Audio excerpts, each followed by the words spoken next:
தலைவரின் ரத்தத்தின் ரத்தமான புரட்சி தலைவியின் வழிவந்த சிங்கங்களான என் உயிரினும் மேலான எனது அருமை உடன்பிறப்புகளே, விழுப்புரம் மாவட்ட மக்களே, உங்களை எல்லாம் சந்தித்ததில் மிக்க மகிழ்ச்சி.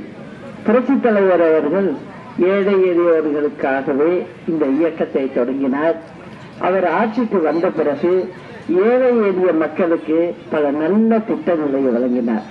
அவர் வழியிலேயே புரட்சி தலைவி அம்மா அவர்கள் ஆட்சிக்கு வந்ததும் நிறைய ஏழை எளியவர்களுக்கான திட்டங்களை கொடுத்தார்.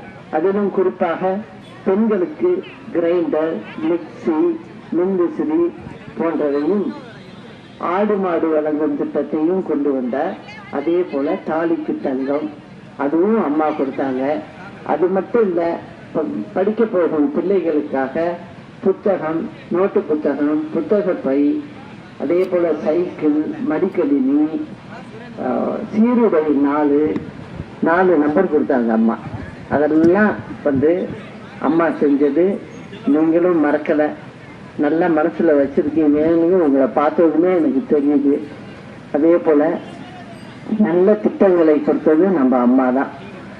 ஆனா இன்னைக்கு நான் இப்போ உங்களை எல்லாம் பார்க்கறதுக்கு வந்ததுக்கு காரணமே, அதாவது பெண்களின் முன்னேற்றத்திற்காகவும் என்னுடைய மக்கள் பயணத்தை நான் தொடர்ந்து நடத்துவேன். நான் வருகின்ற வழியிலெல்லாம் இங்குள்ள மக்கள் மிகுந்த பாசத்தோடும் அன்போடும் உற்சாகத்தோடும் என்னை பார்க்க வந்திருக்கீங்க. என்னிடம் உங்களின் குறைகளை சொல்றீங்க. ஆனால் இப்பொழுது ஆட்சியில் இருக்கும் திமுக நாள்தோறும் மக்களை கசக்கி பிடிக்கிறது. சட்ட ஒழுங்கு மிக மோசமாக இருக்கிறது. அறிவிக்கப்படாத முன்வெட்டு உள்ளது. பாதாள சாக்கடை திட்டம் முடிக்கிறேன்னு சொல்லி வாக்குறுதி கொடுத்தாங்க. ஆனா எந்த இடத்துலயும் அந்த திட்டத்தை முடிக்காம இருக்காங்க. அதே மாதிரி பேருந்து வசதி இல்லாம மக்கள் ரொம்ப கஷ்டத்துல இருக்காங்கிறத நான் வழியெல்லாம் என்கிட்ட அதை சொல்றாங்க. அதை நான் சொல்லிக்கிட்டு தான் வரேன். அதே போல சாலை வசதி இல்லை. ரேஷன் கடையில சாமான்களை ஒழுங்கா கொடுக்கறது இல்ல. முதல்ல 20 கிலோ அரிசி அம்மா கொடுத்தது, அதை கூட ஒழுங்கா கொடுக்கலைங்கிறத சொல்றாங்க. அரிசியும் நல்லா இல்லைங்கிறதையும் சொல்றாங்க. பருப்பு, எண்ணெய் இதெல்லாம் கொடுக்கலைங்கிறதையும் சொன்னாங்க. படித்த இளைஞர்களுக்கு வேலையும் கிடைக்கல. அதனால இங்க மக்கள் எந்த அளவுக்கு கஷ்டப்படுறாங்க அப்படிங்கிறத நான் பார்த்துக்கிட்டு தான் வர்றேன். மக்களை சந்திக்கும் போது அவங்க எல்லாத்தையும் என்கிட்ட சொல்லிக்கிட்டு தான் இருக்காங்க. அது மட்டும் இல்ல, பள்ளிக்கூட நிலைமை ரொம்ப மோசமா இருக்கு. பிள்ளைங்க படிக்கிறதுக்கு போகுது. இந்த மாவட்டத்துல பாத்தீங்கன்னா 426 பள்ளிக்கூடங்கள் இருக்கு. அதுல 159 கட்டிடம் ரொம்ப மோசமா இருக்குன்னு சொல்றாங்க. அதுலயும் 144 பள்ளிக்கு கழிப்பறை வசதி இல்லை. 81 பள்ளிக்கூடத்துக்கு குடிதண்ணி வசதி இல்லை. அதே மாதிரி விளையாட்டு மைதானம் 200 பள்ளிக்கூடத்துக்கு குறையாம விளையாட்டு மைதானமே பிள்ளைகளுக்கு இல்லாம இருக்கு. இதெல்லாம் இந்த அரசு வீண் விளம்பரத்துக்கு செலவு பண்ணுது. அதை நிறுத்திக்கிட்டு இந்த மாதிரி பிள்ளைகளுக்கு உள்ள வசதிகளை அப்பதான் அவங்க நல்லபடியா படிச்சு முன்னேற முடியும்.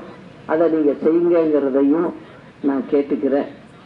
அது மட்டும் இல்ல, பள்ளி கட்டிடங்கள்லாம் என்ன பண்ணிட்டாங்க, இவங்க வந்த உடனேயே, அதாவது பழுதா இருக்கிறத எல்லாம் இடிச்சிட்டு புதுசு கட்டுறோம் அப்படின்னு சொல்லிட்டு அவங்க என்ன சொன்னாங்கன்னாக்க, நாங்க பணம் ஒதுக்கி இதை நாங்க செய்யறோம்.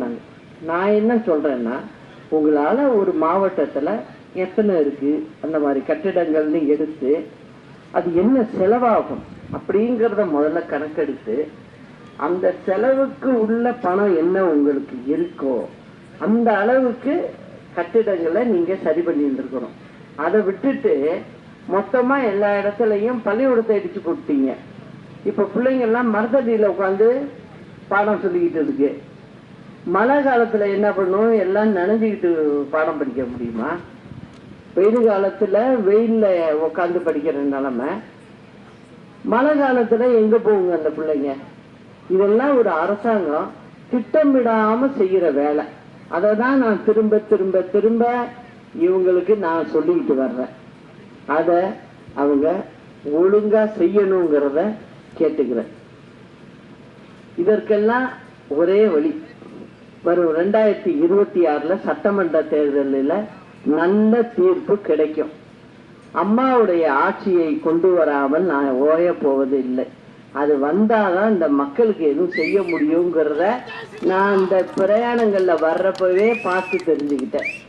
அதனால இந்த மக்களுக்கு திமுக காரவங்கள்ட்ட இருந்து இந்த மக்களை காப்பாற்றியணும் முதல்ல, எனக்கு அதுதான். அதனால நம்ம கழக தொண்டர்கள்லாம் இந்த ஊர் மக்களோட அன்பா பழகுங்க, அவங்களுக்கு கூட துணை இருங்க. ஏன்னா திமுக காரங்க கவுன்சிலரு அந்த சேப்பு கருப்பு வேஷ்டியை கட்டிக்கிட்டு அவங்க பண்ற அட்டகாசம் தாங்கவே முடியலைங்கிறாங்க. அதனால நீங்கெல்லாம் நல்லபடியா துணை இருந்து அவங்களுக்கு உதவியா இருங்கிறதையும் கேட்டுக்கிட்டு, கழக தொண்டர்கள்லாம் யாரும் கலங்க வேண்டாம். நாம் ஒற்றுமையுடன் இருந்தால் யாராலும் நம்மளை வீழ்த்த முடியாது.